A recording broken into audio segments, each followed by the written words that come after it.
So in my quest to scale our business, one of the things I've had to become familiar with and refamiliarize myself with is the concept of policies, procedures, standard operating procedures, et cetera.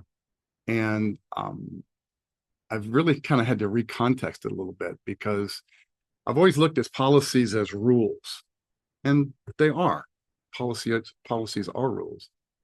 But I think a more empowering way to consider it is that policies are the boundaries, and that the boundaries are there to keep you from going astray, keeping your clients from going astray, moving from a path that you know works into an area that doesn't work.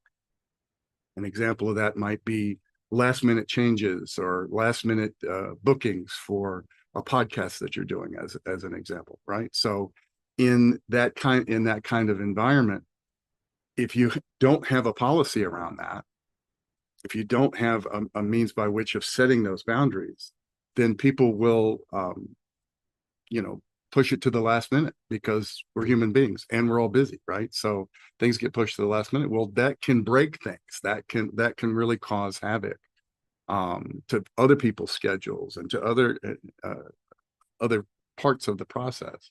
So, but if you're going to do a policy, you're going to set those boundaries, then they need to be communicated. And everybody that's involved in a project or a movement needs to understand why it exists, that it exists, and why it exists, and commit to staying within those boundaries.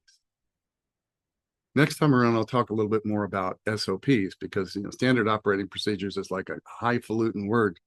All that it really means is instructions on how to follow a specific process. How do you do whatever it is that you do? We'll cover that next time, though. Again, Mark Bullock, have a great one.